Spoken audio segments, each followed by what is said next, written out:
Sir சொன்ன மாதிரி இந்த மேடை தான் ஃபஸ்ட் மேடை. ப்ளஸ் நீங்கள் வந்து பெரிய பெருமாளை கொண்டாடின விதம் தெரியும்.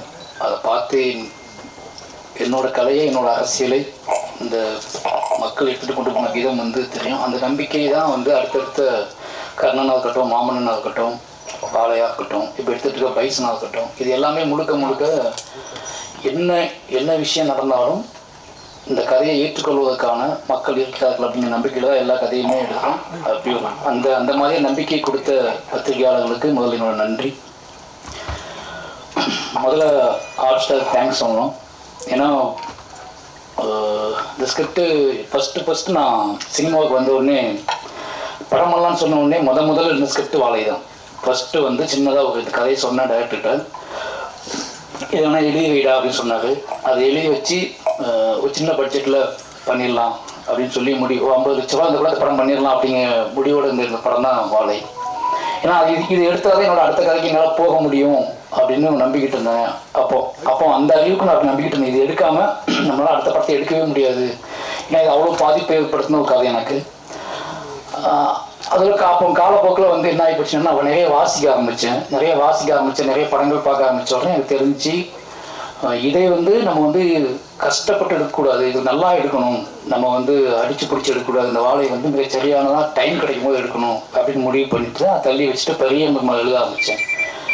பெரிய பெருமாள் அப்போ இதே அளவுக்கு பெயின்களோ கதை எழுதுவோம் தனியாக அப்படின்ட்டு பெரிய பெருமாள் எழுத ஆரம்பித்தேன். பெரிய பெருமாள் வந்து என்னோடய ஜேர்னி ஸ்டார்ட் ஆகிடுச்சு.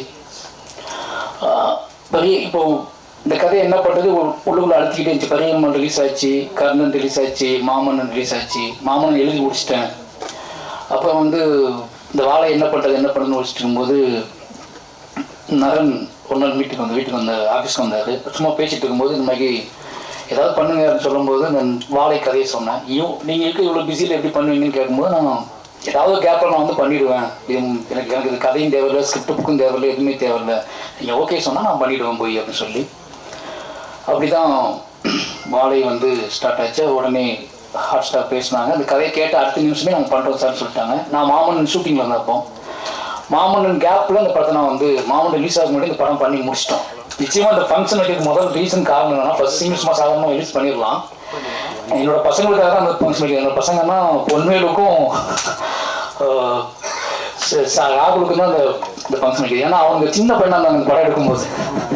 இப்போ வளர்ந்துட்டானுங்க. வயசு நடக்க ஷூட்டிங் போயிருக்கேன். ஜூனியர் பாம்போன்னு நின்றுட்டு இருக்கானுங்க. நீ என்ன பண்ணிக்கிட்டு இருக்க? நாங்கள் வந்து 1.5 வருஷமா நீங்கள் வந்து நான் அவ்வளோ பில்டப் பண்ணி நடிச்சு ஸ்கூலில் லீவ்லாம் கேட்டு பில்டப் பண்ணி வச்சுருக்கோம். நீ வந்து இங்கே வந்து வேறு படம் எடுத்துக்கிட்டு இருக்க. மாமன்னு எடுத்த ஓகே, அடுத்து பைசன்னு படம் எடுக்க வந்துட்டேன். எங்களை எப்போ தான் காட்டுவேன் அப்படின்னு அவனை என்னை கேட்காமலே முடிச்சுட்டே இருந்தாங்க 2 பேருமே. சரி சீக்கிரம் ஏதாவது பண்ணிடுவோன்னு சொல்லிட்டு தான் அந்த ரிலீஸு. அப்போ அந்த ஸ்டேஜ் ஒன்று போட்டு அவனுக்கு இதுக்கப்புறம் நிறைய லீவ் கேட்போம்ல ஸ்கூல்லலாம், அதுக்கெல்லாம் எவிடன்ஸும் கிரியேட் பண்ணணும் அப்படிங்கிறதுக்காக தான் அந்த ஃபங்க்ஷன். அதனால ஃபர்ஸ்ட் சிங்கிள் சாதாரணமாக ரிலீஸ் பண்ணதுக்கு பதிலாக அவங்க வச்சு ரிலீஸ் பண்ணுவோம் அப்படின்னு பிளான் பண்ணி தான் ரிலீஸ் பண்ணோம். அதனால ஹாட்ஸ்டார் ரொம்ப நன்றி. என்னை ரொம்ப பிலீவ் பண்ணாங்க. ஏன்னா ஒரு படம் ஷூட்டிங் போயிட்டு இருக்கும்போது என்னோட கமிட்மெண்ட் அவங்களுக்கு எல்லாமே தெரியும். அதனால வந்து இது எப்போ பண்ணுவாங்கன்னு யோசிக்காம நான் கேட்கலாம் காசு கொடுத்தாங்க. போய் இந்த படத்தை நான் முடிச்சுட்டு வந்துட்டேன். இதுக்கப்புறம் இவ்வளோ கேப்பில் எங்களால் வெயிட் பண்ணுறாங்க. நீங்கள் எப்போ வரீங்களோ அப்போ வாங்கன்னு சொன்னாங்க. அதே மாதிரி இப்போ எல்லா வேலையும் முடிச்சு இப்போ நான் ரிலீஸ் பண்ணுறேன்னா ஓகேன்னு சொல்லி அவங்க வேலையை ஸ்டார்ட் பண்ணியிருக்காங்க. அதனால் வந்து Pradeep sir, Krishnankutty sir, Hotstar மொத்த டீமுக்குமே வந்து ரொம்ப நன்றி. மெயினாக வந்து நான் படத்தை பற்றி பேச வேண்டாம். ஏன்னா அது ஃபஸ்ட் சிங்கிள் தான், நிறைய விஷயங்கள் இருக்குது. மெயினாக எனக்கு நான் பிலீவ் பண்ணுற விஷயம் ஒன்று தான். நான் ஒர்க் பண்ண எல்லாருமே இங்கே இருக்காங்க. ரஞ்சிதனா இருக்காரு, அவ கூட நான் அடுத்த படம் பண்ணிட்டு இருக்கேன். அப்போ தானு சார் இருக்காரு, அவ கூட எனக்கு கமிட்மெண்ட் இருக்கு, படம் பண்றேன். அதுக்கு அடுத்து மூர்த்தி சார் இருக்காரு, ரெட் ஜெயிண்ட், அவங்க கூட ஒரு படம் பண்றேன், கமிட்மெண்ட் இருக்கு. இது ஏன் சொல்றேன் அப்படின்னா நான் என்னவா இருக்கேன் சினிமாவுக்கு, இதுவே எனக்கு பயங்கர திருப்தியா இருக்கு. என் கூட ஒர்க் பண்ணவங்க என்னோட உழைப்பையும் என்னோட அரசியலையும் என்னோட சினிமா கலையில் இருக்கிற விஷயத்தையும் புரிஞ்சுக்கிட்டு அரவணைச்சு அவங்க கொண்டு போயிட்டு இருக்காங்க. இந்த 4 பேர் 3 ப்ரொடியூசரும் இவங்க கூட இருந்து ஒரு ப்ரொடியூசராக பார்க்கறதும் சந்தோஷப்படுறதுமே முக்கியமான விஷயம். அடுத்தடுத்து அவங்க கூட ட்ராவல் பண்ணுறேன். அவங்க 3 பேர்த்துக்குமே ரொம்ப நன்றி.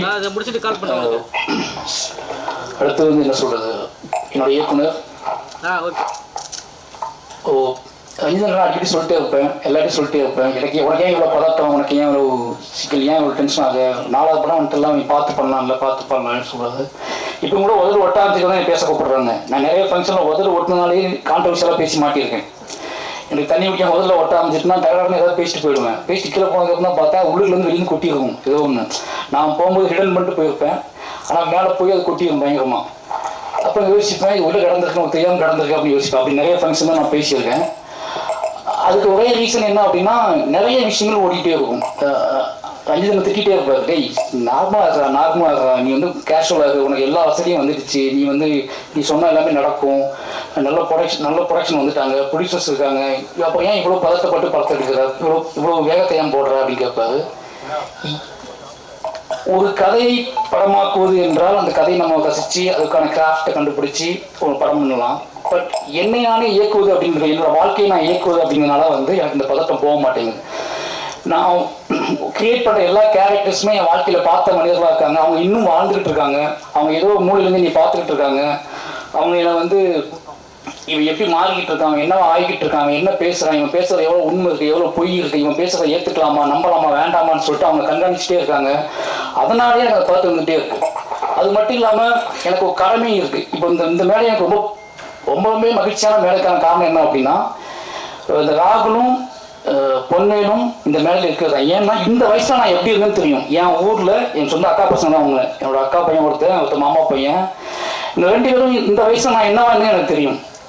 இவங்க அங்கேருந்து கூட்டிகிட்டு வந்து இந்த மேலே உட்கார வச்சுட்டேன் அப்படின்னு ஒன்று இருக்குல்ல, இவங்க வழி தோறி போக மாட்டாங்க. இனிமேல் இவனுங்க இந்த சினிமா, இந்த கலையின் வழியாக இந்த உலகத்தை நல்லா புரிஞ்சுக்குவானுங்க. இந்த கலையின் வழியாக அவனுங்க திசை மாறாமல் இருப்பானுங்க அப்படிங்கிற ஒரு பெரிய சந்தோஷம். ஏன்னா திருநெல்வேலி எப்படி இருக்கும் நல்லா தெரியும். அந்த மாதிரி ஊரில் வந்து அவனை கூட்டி வந்துட்டேங்க. இவங்களை வச்சு மற்ற பசங்களாம் எப்படி ஆவானுங்க, இந்த பசங்களை பார்த்து மற்ற பசங்கள்லாம் என் ஊருக்குள்ளே முதல்ல ஒரு கலை உள்ள நுழைய போகுது அப்படிங்கிற ஒரு பெரிய சந்தோஷம் வந்து எனக்கு இப்போ வந்து அதுதான் அந்த உணர்ச்சி தான் பயங்கரமாக இருக்குது. ஏன்னா அவனுக்கு மண்டைக்கு அதை ஓடிக்கிட்டே இருக்கும். இதுக்கப்புறம் அவங்களுக்கு பேசுறது, நம்ம படத்தில் நடிச்சிட்டோம், நம்ம இதெல்லாம் பண்ணக்கூடாது, இதெல்லாம் பேசக்கூடாது அப்படின்னு சொல்லி கருத்தில் ரெஸ்பான்சிபிலிட்டிலாம் வரும். ஏன்னா இந்த வயசு நான் எவ்வளோ மூர்க்கமாக இருக்குன்னு எனக்கு தெரியும். எவ்வளோ என் மண்டையில் தோன்ற விஷயத்துக்கெல்லாம் வந்து என்ன பதிலும் தெரியாமல் நான் பைத்தியம் முடிச்சு அழுந்த வயசுல தான் அவனை உட்காந்துட்டு இருக்காங்க. ஆனால் அவனுங்கள நான் வேகமாக ஓடி வந்து முட்டி மோதி ஓடி வந்து அவனுங்களை நான் வந்து உருவாக்குறதுக்கான ஒரு மேடையை கிரியேட் பண்ணிட்டேன் அப்படிங்கிறது பெரிய சந்தோஷம். அப்படி ஒரு மேடையை அமைச்சு அப்படி நீ உருவாக்குன ராம் சாருக்கு தான் ரொம்ப நன்றி சொன்னேன். ஏன்னா நீ உன்னோட வேலை வந்து படம் பண்ணி நீ ஜெயிச்சு காசு சம்பாதிக்கிறது இல்லை, நீ ஒரு விக்டிமாவே இருந்திருக்க. அதனால உன்னோட கதையை வந்து நீ எப்பவுமே வந்து அழுத்தம் திருத்தமாக சொல்லிக்கிட்டே இருக்கணும். நீ என்ன ஆனாலும் பரவாயில்ல, ஒன்றும் பின்வாங்கிடாத. உன்னோட கதை அப்படிங்கிறது உனக்கான கதை மட்டுமில்லை, உனக்கு பின்னாடி வரக்கூடிய சந்ததியினருக்கான கதை. அதை வந்து எப்பவும் மிஸ் பண்ணாத, நீ என்ன ஆனாலும் மாறிடாதுன்னு சொன்னதுனால தான் முழுக்க நான் அது கூடவே ட்ராவல் பண்ணிக்கிட்டே இருக்கேன். சொன்ன மாதிரி என்ன சொல்கிறது, நான் மீண்டு வெளியே வர்றதுக்கே ஒரு நாளாகும். என்னோட கதையை முடித்து கொண்டு வெளியே வர்றதுக்கே கொஞ்சம் நாளாகும். அப்படியாப்பட்ட கதைகள் தான் தொடர்ந்து நான் பண்ணிக்கிட்டு இருக்கேன். அதனால் வந்து என்னோடய இயக்குநருக்கு வந்து இதே மேடையில் நான் சொன்னேன்னு நினைக்கிறேன். என்னோடய இயக்குனர் இருக்கிற வரைக்கும் எனக்கு சின்ன மாற்றம் கூட நீங்கள் பார்க்க முடியாது.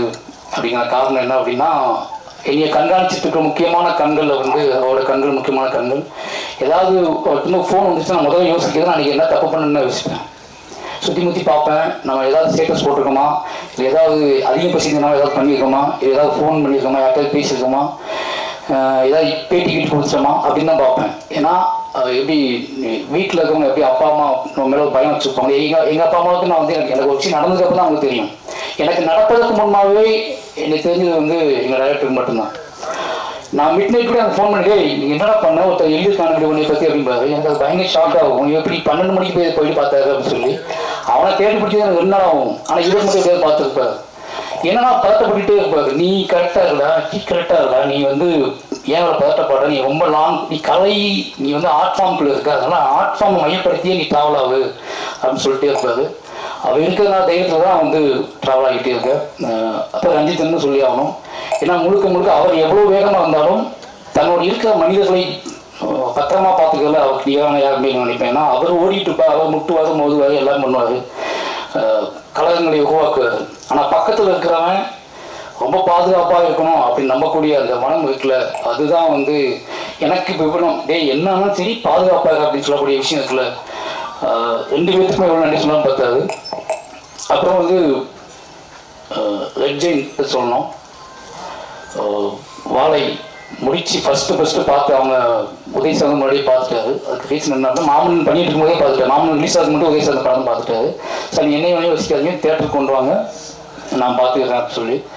அதுக்கப்புறம் மூர்த்தி சார் பயங்கர சப்போர்ட் எனக்கு. என்னன்னா சார் டைம் நான் மட்டும்தான் ஈஸியாக பேசிட்டு உங்கள்கிட்ட அப்படி தானே நான் மட்டும் தான்.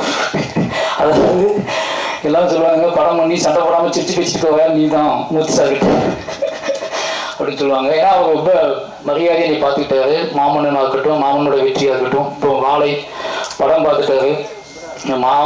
வாழைலாம் மூர்த்தி சாருக்கு பிடிக்குமா அப்படி ஒரு டவுட் இருந்துச்சு. ஆனால் படம் முடிஞ்சோடனே எனக்கு சொன்ன வார்த்தை வந்து சார் எனக்கு ரொம்ப பிடிச்சது சார், நீ பயப்படாதீங்க, இதை தேட்டருக்கு ரிலீஸ் பண்ணலாம் அப்படின்னு சொல்லி தான் ஸ்டார்ட் பண்ணார். அதனால் ரெட்ஜிக்கு ரொம்ப நன்றி. அடுத்து வந்து மாஸ்டர் திலீப் மாஸ்டர் சொல்லணும். ஏன்னா இந்த படத்தை எப்படி எந்த மாதிரி கொண்டு வரது, யார் சப்போர்ட் இருக்குது அப்படின்னு சொல்லிட்டு நான் வந்து கொஞ்சம் ரஞ்சிதனை டிஸ்டர்ப் பண்ணக்கூடாது, நமக்கு தெரிஞ்ச ஆட்களையும் டிஸ்டர்ப் பண்ணக்கூடாது, நம்மளை ரொம்ப நம்பி நம்மளுடைய எமோஷனலாக ஆட்களையும் டிஸ்டர்ப் பண்ணக்கூடாது, நம்ம வந்து ஒன்று நம்மளே பண்ணிவிடுவோம் இல்லை ரெட்ஜிட்ட பண்ண சொல்லுவோம். இப்படி தான் பிளான் பண்ணிட்டு இருந்தேன். ஒரு நாள் பைசன் ஷூட்டிங் வந்தது, வாழை காட்டுங்க எனக்கு அப்படின்னாரு. நான் ஷூட் பண்ணிட்டு இருந்தேன். அப்போ கேப்பில் வாழை பார்த்துருங்கன்னு சொன்னேன். வாழை பார்த்துட்டு வந்தார். வந்துட்டு தலைவா ரொம்ப எமோஷனல் ஆகி அன்னைக்கு ஃபுல்லாக ஷூட் பண்ண மாட்டேன்ட்டார், நீங்களே பண்ணிக்கோங்க, நம்ம இன்னைக்கு கொஞ்சம் ஃப்ரீயாக விடுங்க அப்படின்னு சொல்லிட்டாரு. ஒரு 2 hours பாட்டில் ஸ்பாட்டுக்கே வரல, உட்காந்துட்டே இருந்தார். அதுக்கப்புறம் வந்தார். வந்துட்டு தேவா நம்ம தேட்டருக்கு பண்ணுறோம், நான் அந்த படத்தில் இருக்கணும் இல்லை, அதான் நீங்கள் இருக்கீங்களே மாஸ்டராக இருக்கீங்களா அப்படின்னு. இல்லை நான் வந்து இந்த படத்தோட எல்லா விஷயத்தையும் நான் கூட இருக்கணும், என் பேர் இந்த படத்தில் இருக்கணும் அப்படின்னு ரொம்ப ஆசைப்பட்றேன். சினிமாவுக்கு வந்து ரொம்ப ஆசைப்பட்ட விஷயம் தான் அப்படின்னு சொன்னார். எனக்கு ரொம்ப சந்தோஷமாக இருந்துச்சு. ஏன்னா அவர் சொல்லும்போது கண்ணு கலங்கிருந்துச்சு. ஒரு மாஸ்டர் கண்ணு கிளம்பணும் பயங்கரமாக பிரமிப்பாக இருக்கும்ல.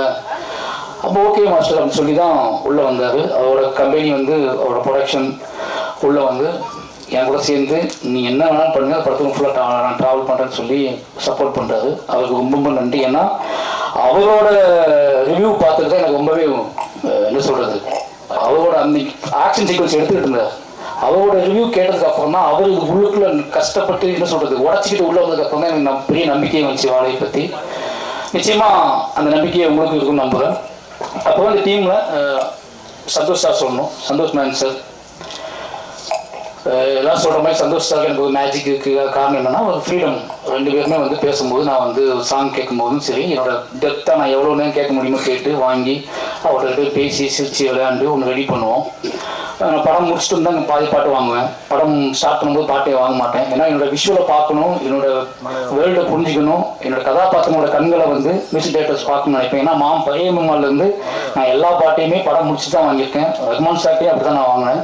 அது ஒரே ரீசன் என்னென்னா எனக்கு வந்து ஒரு கட்டத்துக்கு மேலே அது வந்து அவங்களுக்கு ரொம்ப அவைவாயிடுவாங்க, பயமாக இருக்கும் கதை சொல்லும் போது. இதான் கதை லைன் சொல்லிட்டு அப்போ படத்தை கொண்டு போய் காட்டுவேன்.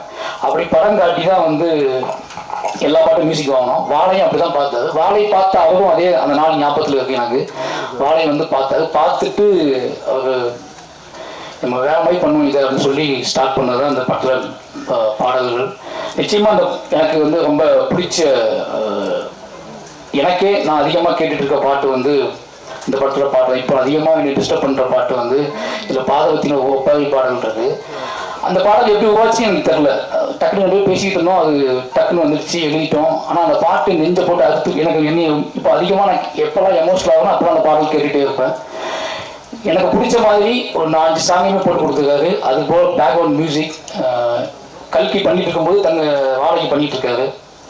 அப்படியே நான் பயந்துக்கிட்டே இருந்தேன், கல்கி பண்ணிட்டு இருக்காரு இப்படி கரெக்டாக சிங்க் ஆகுமா அப்படின்னு சொல்லி. ஆனால் பக்காவாக எல்லாத்துக்கும் பிடிச்ச மாதிரி பண்ணி கொடுத்துருக்காரு. எனக்கு ரொம்ப பிடிச்சிருந்துச்சு ஒரு பேக்ரவுண்ட் மியூசிக் இந்த படத்தில். ரொம்ப நன்றி சார், எனக்கே ஸ்பெஷலாக பண்ணுறீங்க அப்படின்னு சொல்கிறாங்க, அதுக்கு ரொம்ப நன்றி. அப்புறம் என்னோட டீம் கேமராமேன் வர முடியல, அவர் வந்து மதுரையில் ஒரு ஷூட்டில் இருக்கார், எடிட்டரும் வர முடியல. அப்புறம் வந்து குமார் ஆர்டர் எல்லாருமே எனக்கு வந்து இது என் படம் என்னோட விஷயம் அப்படின்னு புரிஞ்சுக்கிட்டதுனால ரொம்ப எமோஷனலாகவே எல்லாருமே வேலை பார்த்தோம். என்னோட ஆர்டிஸ்ட்டு நிகிலா உமல், அப்புறம் திவ்யா துரைசாமி, அப்புறம் கலையரசன், இவங்க எல்லாருமே என்ன பண்ணாலும் ஒரு கட்டத்தில் வந்து விடமாட்டாரு. இதுதான் இந்த படத்தை எடுத்துக்கான காரணத்தை புரிஞ்சுக்கிட்டாங்க. இந்த பட கதை என்ன மாதிரியான கதை, இது யாரோட கதைன்னு தெரிஞ்சுக்கிட்டு எல்லா டைமும் என்னோட முகத்தை பார்த்துட்டே இருப்பாங்க. இவன் வேற ஏதாவது யோசிக்கலாம், இது வந்து சினிமாவாக நடக்காது, நம்ம சமாளிக்க முடியாது அப்படின்னு தெரிஞ்சுக்கிட்டு எனக்காக நான் சொன்னது எல்லாமே செஞ்சாங்க. எல்லாமே ரொம்ப கஷ்டப்பட்டு நடித்தாங்க. இதில் வந்து நிகிலாவுக்காவது கொஞ்சம் ஈஸியான கேரக்டர் தான், ஆனால் ரொம்ப நல்லா பண்ணியிருக்காங்க. பட் ஆனால் கலை, திவ்யா இவங்க எல்லாத்துக்குமே வந்து ஹார்ட் ஒர்க், மேன்லியாக அவங்க வந்து ரொம்ப கஷ்டப்படணும் எல்லாமே. நான் பட்ட கஷ்டம் தான் அவங்க படணும் அப்படின்னு சொல்லிட்டேன். அவ்வளோதான். நான் பட்ட என்னதான் கஷ்டப்படணும் சின்ன வயசில், அதெல்லாம் நீங்கள் படணும்னு சொல்லிட்டேன். அதனால் அவங்க ரொம்ப கஷ்டப்பட்டாங்க. எந்த நடிகர்கள் செய்ய மாட்டாங்க, அதை கண்டிப்பாக செய்ய முடியாது. கிட்டத்தட்ட கலையரசன் வந்து 100 கிலோ வெயிட்டு தள்ளி தூக்கிட்டு இருந்தார். 100 கிலோ கண்டிப்பாக. 5 தாக்குனா 100 கிலோ, உங்களை 5 வாழை தாக்குனா 100 கிலோ வந்துடும். அது மாதிரி திவ்யா துரைசாமியும் வந்து ஒரு 60 கிலோ 70 கிலோ தூக்கி வைப்பாங்க படம் ஃபுல்லாகவே. அது என்ன அப்படின்னா அவங்க கழுத்து பிளக்கணும், இது எல்லாமே வந்து ட்ரைனிங் கொடுத்து அதுக்கு சகதி, இது எல்லாம் நிறைய விஷயங்கள் இருந்துச்சு. எல்லாமே மாரி செல்வராஜ் அப்படிங்கிற ஒரு பையன் மேலே, ஒரு டைரக்டர் மேலே இந்த மரியாதை மட்டும்தான் ஒரே ரீசன். ஏன்னா யோசிச்சுப்பேன், எனக்கே ஆச்சரியமாக இருக்கும். ஷார்ட்டில் ஃப்ரேம் வச்சு பார்த்துட்டு இருக்கும்போது தள்ளி தாக்கத்துக்கிட்டு நடந்து போயிட்டு இருப்பாங்க. அது இடையில என் மக்கள் நடந்து போயிட்டு இருப்பாங்க, என் மக்களுக்கு நடையில இவங்க நடந்து போயிட்டு இருப்பாங்க. அதை பார்க்கும்போது ரொம்ப ஆச்சரியமாக இருக்கும் எனக்கு. ஊருக்காத மாதிரி போயிட்டு இருப்பாங்க, பாவமாக இருக்கும். இறக்கி வச்சதுக்கப்புறம் அப்படியே கழுத்து மெதுவாக திருப்பி பார்ப்பாங்க. திருப்பி ரீடேக் வந்துருமோன்னு பயம் வந்து அவங்களுக்கு பயங்கரமாக இருக்கும். ஆனால் ரீடேக் வந்துடும், திருப்பி தூக்கிட்டு போவாங்க. ஏன் அவங்களுக்கு ஒரு பெரிய உந்துதாக இருந்துச்சுன்னா அந்த பசங்க இதே வெயிட்டை இதே விஷயத்துல பசங்க சமைக்கிறாங்க அப்படின்னு பார்க்கும்போது அவங்களுக்கு இன்னும் சப்போர்ட்டிவாக இருந்துச்சு. எல்லாருமே ஓப்பனாக சொல்லணும் அப்படின்னா நிறைய வேலை வாங்கியிருக்கேன். அந்த வேலையை அந்த எமோஷனில் புரிஞ்சுட்டு எல்லாருமே ரொம்ப ஹார்ட் ஒர்க் போட்டு இந்த படத்தை பண்ணி கொடுத்துருக்காங்க. அதனால் எவ்வளோ என்னோட மொத்த டீமுக்கு வந்து ரொம்ப நன்றி சொல்லணும். அப்போ என்னோட நவி ப்ரொடக்ஷனோட ப்ரொடியூசர் திவ்யா மாய்ஸ்வராஜ் அவங்க இப்போ தான் என்ன கேட்டாங்க, என்னது இது நானா ப்ரொடியூசர் மேலே போகணுமா அப்படின்னு கேட்டாங்கன்னு. அந்த படத்தில் காஸ்டியூம் டிசைனாக வந்து அவன் திவ்யாவோட தங்கச்சி தான் சொன்னான், வந்து அவங்க பண்ணியிருக்காங்க. பண்ணதானே அது என்னோட ஊர், அது என் ஊர், அவங்க சேலம். அவங்க எப்படி காஸ்டியூம் டிசைன் பண்ணியிருக்காங்கன்னு யோசிச்சு பாருங்க. அவங்க பண்ணியிருக்காங்க. அவங்க நன்றி அளிக்கிறோம். Birthday, happy birthday. திவ்யா வந்து எனக்கு நல்லா தெரியும். நாங்கள் லவ் பண்ண காதலிக்க ஆரம்பித்த காலகட்டத்தில் சினிமாவுக்கு டிக்கெட் ஒரு நாள் நல்லா ஒரே ஒரு விஷயம் சொல்லணும். ஒரு விஷயம், நானும் திவ்யாவும் ஃபஸ்ட்டு படத்துக்கு போனோம். இதற்கு தான் ஆசைப்பட்டாய் பாலகுமார்னு சொல்லிட்டு அந்த படம் ஃபேமிலியாக போயிருந்தோம். அப்போ தங்கமீன்கள் ரிலீஸ் ஆகிருந்துச்சு, கொஞ்ச நாள் முன்னாடி ரிலீஸ் ஆகி முடிச்சிருந்துச்சு. அப்போ தான் ஃபஸ்ட் டைம் படத்தை கூட்டிகிட்டு போயிருந்தேன். உள்ளே உட்காந்து படம் ஆரம்பிச்சு விஜய் சேவி சார் காட்ட கூட செய்யல. அதுக்கு எங்கள் டேரக்டர் வந்து ஃபோன் இருந்துச்சு. ஃபோன் வந்துட்டு எங்கடா அதுக்கு படம் பார்த்துட்டு வெளியே வராங்க, அந்த புக்கு ஒன்று வாங்கிட்டு வராங்க. அந்த புக்கை வாங்கிட்டு வந்து அது என்ன இருக்கான்னு பார்த்து சொல்கிறான்னு சொன்னார்ன்ட்டு நான் எழுச்சி வெளியே வந்துட்டேன். எழுச்சி வெளியே வந்து அப்புறம் புக்கை தேடி கண்டுபிடிச்சி புக்கை பேசி நானும் சாரும் பேசிகிட்டே இருந்தால் படமே முடிஞ்சிருச்சு. என் படம் முடிச்சு வெளியே வந்தாங்க. அப்போ தான் அவங்களுக்கு வந்து சினிமாவுக்குள்ளே இருந்துக்கிட்டே சினிமாவை பற்றி ஒரு டேரக்டர் வந்து பேசிகிட்டு இருக்க விஷயம்லாம் அவங்களுக்கு பயங்கர ஷாக்காக இருந்துச்சு. ஏன்னா ஒவ்வொரு படத்துக்கும் டிக்கெட் கேட்டு கெஞ்சுவாங்க என்கிட்ட. நான் கொஞ்சம் சென்னை வந்துட்டேன்ல, அஸ்மினேட்டர் நினச்சா எல்லா படத்துக்கும் டிக்கெட் வாங்கி பிடிக்கும் நம்புறது இருக்குல்ல. நானே தங்கமேங்க மாதிரி எங்கள் டைரக்டர் வேலை பார்த்துட்டு இருக்கேன். அவங்க கேட்கறது எந்த டிக்கெட் கேட்பாங்க, அந்த அதுதான் எங்கே போய் பார்ப்பேன். ஆனால் கஷ்டப்பட்டு எப்படியா யார்ட்டையாவது சொல்லி டிக்கெட் வாங்கி கொடுப்பாங்க. கூட்டத்தில் நெளிஞ்சு போய் பார்த்து வருவாங்க. சினிமா பிரியர்களாக இருந்தாங்க ரொம்ப. எனக்கு அதுதான் கல்யாணம் பண்ணது ஒரே ரீசன். அவங்க அம்மா, அவங்க வீடு, 3 பேருக்குமே கலையை நேசிக்கக்கூடிய ஆட்களாக இருந்தாங்க.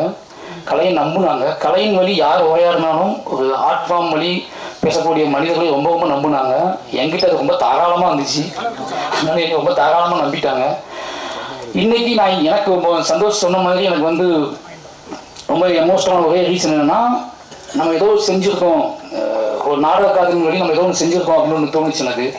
நாடகம் தான் உங்களுக்கு புரிஞ்சிருக்கும், சாதிமத்துவம் தான் நாடகக்காதல். அப்போ நாடகக்காதலின் வழி நம்ம ஒன்று பண்ணியிருக்கோம் அப்படிங்கிற வந்து பயங்கரமான சந்தோஷமாக இருந்துச்சு. அந்த வகையில் வந்து இன்றைக்கி என் வாழ்க்கையில் முக்கியமான நாள். என்னுடைய காதலி, என்னுடைய திவ்யாவை வச்சு இந்த படம் அவர் மேடையில் வச்சு அவரோட பேர் போட்டு இந்த படம் வருது அப்படிங்கிறது என்னோட கதை. திவ்யா வந்து அவள் பேர் போட்டு மாரி செல்வராஜோட மாரி செல்வராஜோட வாழ்வில் நடந்த ஆகப்பெரும் துயரத்தை அவள் தயாரித்து வெளியிடுறா அப்படிங்கிறது வந்து எனக்கு என் வாழ்க்கையில் வந்து இப்படி நடக்கும் நான் நினச்சி பார்த்ததே கிடையாது. இது வந்து ரொம்ப பிரமிப்பான விஷயம். நான் இன்னைக்கு யோசிச்சுட்டே இருக்கிறது தான், இதை போடலாமா, தூக்கிடலாமா, இது பேக் மாற்றிடலாமாலாம் யோசிச்சுட்டு இருந்தேன். ஏன்னா அதுக்கு ரீசன் ஒரே ரீசன் தான், இது என் வாழ்க்கையில் மீள முடியாத துயரம் வாழை. நான் இன்னைக்கு மீள முடியாத துயரம்னா வாழை. இதை வந்து நான் திவ்யா மனைவி பேர் போட்டு பண்ணுறமேன்னு யோசிச்சுட்டே இருந்தேன் ரொம்ப நாளாக யோசிச்சுட்டே இருந்தேன். அப்போ இதுதான் கரெக்டாக இருக்கும், என் பிள்ளைங்களுக்கும் என்னை புரிந்து கொள்பவர்களும் இது ரொம்ப முக்கியமான விஷயமா இருக்குன்னு நம்பி தான் செஞ்சோம். அதனால் இது ரொம்ப ரொம்ப ஸ்பெஷல் படமாக எனக்கு மாறிடுச்சு. கடைசியாக சொன்னால் ஒன்றே ஒன்று தான், எல்லாருக்கும் நன்றி. கடைசியாக சொல்லணும் அப்படின்னா ஒன்றே ஒன்று தான், மாரி செல்வராஜ் மீது நிறைய இன்னும் கர்ணன், பரியந்தகுமார், மாமன்னன் வந்ததுக்கப்புறம் கூட நிறைய சந்தேகங்கள், நிறைய குழப்பங்கள் நிறைய பேருக்கு இருக்கும். இது ஏன் இவ்வளோ வேகம், ஏன் இவ்வளோ எமோஷனல், ஏன் இவ்வளோ பேசுறது, என்னடா நீங்கள் மைக் அடிச்சு என்னென்னா பேசுவீங்களா, ஒரு படம் எடுத்தால் நீங்கள் பெரிய ஆட்களா, இப்படி நிறைய விஷயங்கள் இருக்கும். இதை மட்டும் தான் எடுப்பீங்களா, இதை மட்டும் தான் கேட்பீங்களா அப்படின்னு நிறைய கேள்வி வந்துகிட்டே இருக்கும். வாழை அதை பார்க்கும்போது, வாழை படம் பார்த்து முடித்ததுக்கப்புறம் என்னை நீங்கள் புரிந்து கொள்வதற்காக மட்டுமே எடுக்கப்பட்ட படம் தான் வாழை. மாரி செல்வராஜின் படைப்புகளையும் இல்லை மாரி செல்வராஜோட கேள்விகளையும் இல்லை மாரி செல்வராஜோட எமோஷனலையும் குறைந்தபட்சம் புரிந்து கொள்வதற்கான ஒரு ஸ்பேஸ், என்னை நம்புகிறவர்கள் இன்னும் ஸ்ட்ராங்காக நம்புவதற்கும், என்னை சந்தேகிப்பவர்கள் குறைந்தபட்சம் என் பக்கம் பார்வையை திருப்பதற்குமான ஒரு உரையாடல் தான் இந்த வாழைங்கிற படம். வாழை மூலமாக நான் ரொம்ப நம்புறது, நான் யாரு அப்படிங்கிறத நான் சொல்கிறேன் முதல்ல சொல்கிறேன் அப்படிங்கிறத ஒரு பெரிய நம்பிக்கை இருக்குது. வாழை நிச்சயமாக உங்களுக்கு ரொம்ப பிடிக்கும். முதல் பாடல் ரிலீஸ் ஆகுது, அடுத்தடுத்த பாடல் ரிலீஸ் ஆகும். இந்த படம் ஆகஸ்ட் 23 சொல்லுங்க சார், ஆகஸ்ட் 23 தேட்டர் ரிலீஸ் ஆகுது. நிச்சயமாக ஒரு நீங்கள் எங்கிட்ட எதிர்பார்த்துட்டீங்க, உங்களுக்கு தெரியும் என்ன மாதிரி மாரி செல்வராஜ் என்ன மாதிரி படம் எதிர்பார்த்துட்டீங்கன்னு தெரியும். நான் நிறைய இடத்துல ட்ராவல் பண்ணும்போது மக்கள் கேட்க வச்சு எனக்கு தெரியும். அந்த எதிர்பார்ப்பை பூர்த்தி செய்யக்கூடிய ஒரு படமாக வாழை இருக்கும். இவ்வளோ நேரம் எங்களோட என்ன சொல்கிறது, நிச்சயமாக இது ஒரு எமோஷனலான விஷயமாக தான் இருக்கும். இது ஒரு முக்கியமான விஷயமாக தான் இருக்கும்னு நம்பி எல்லாருமே இவ்வளோ காத்திருந்து இந்த விஷயத்தை பண்ணி கொடுத்ததுக்கு ரொம்ப நன்றி. யாராவது மிஸ் பண்ணியிருந்தா, யாராவது பண்ணியிருந்தா, அப்புறம் அருண் ப்ரொடியூசர் ஆகிட்டாரு. யோசிச்சு பார்த்தா 2 பேர் போய் ஸ்கிரிப்ட் தூக்கிட்டு அலைஞ்சிருக்கோம். பையன் ஸ்கிரிப்ட் தூக்கிட்டு ஒரு 50-60 கம்பெனி அலைஞ்சிருப்போம். ஒரு 10-15 ஹீரோட்ட கதை சொல்லியிருப்பேன். அப்போல்லாம் கூட இன்றைக்கி அவன் மாவீரன் ஒரு படம் எடுத்து ப்ரொடியூசர் ஆகிட்டாரு. இப்போ அடுத்து ஒரு படம் நேரத்துக்கு முன்னாடி ஸ்டார்ட் பண்ணியிருக்காரு. இதெல்லாம் யோசிச்சு பார்க்கும்போது ரொம்ப சந்தோஷமாக இருக்குது. 2 பேரும் இன்றைக்கி அவர் ப்ரொடியூசராக இருக்கா, நான் டைரக்டராக இருக்கேன் அப்படிங்கிற சந்தோஷமாக இருக்குது. இப்படி நிறைய நல்ல விஷயங்கள் எப்படி நடக்குது அப்படின்னா, தீவிர நம்பிக்கையிலையும் உழைப்பிலையும், அதிகமான உழைப்பிலையும், கனவை நோக்கிய பயணத்திலும் நடக்குது. அதை நாங்களாம் ஒரு பெரிய உன்னுதாரணமாக இருக்கோம் அப்படிங்கிற சந்தோஷம் இருக்குது. எல்லாருக்குமே நன்றி. யாரையாவது விட்டுருந்தா மன்னிச்சுக்கோங்க. நிச்சயமாக வாழை உங்கள் எதிர்பார்ப்பை பூர்த்தி செய்கிற படமாக இருக்கும். ஆகஸ்ட் 23 நான் வெயிட் பண்ணுறேன். ரொம்ப நன்றி.